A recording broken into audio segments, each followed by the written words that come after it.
Цікавий. Ой, дай.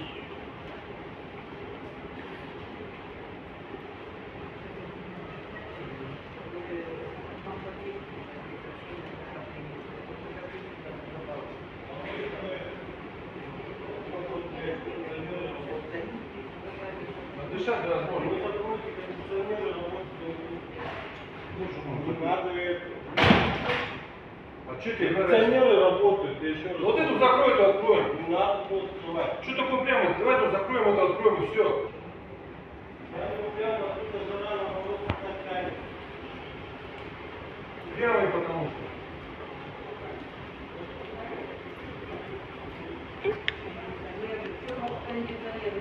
Ага, да ему дать надо, что такой же мокрый вышел.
Пойдем, включается телефон.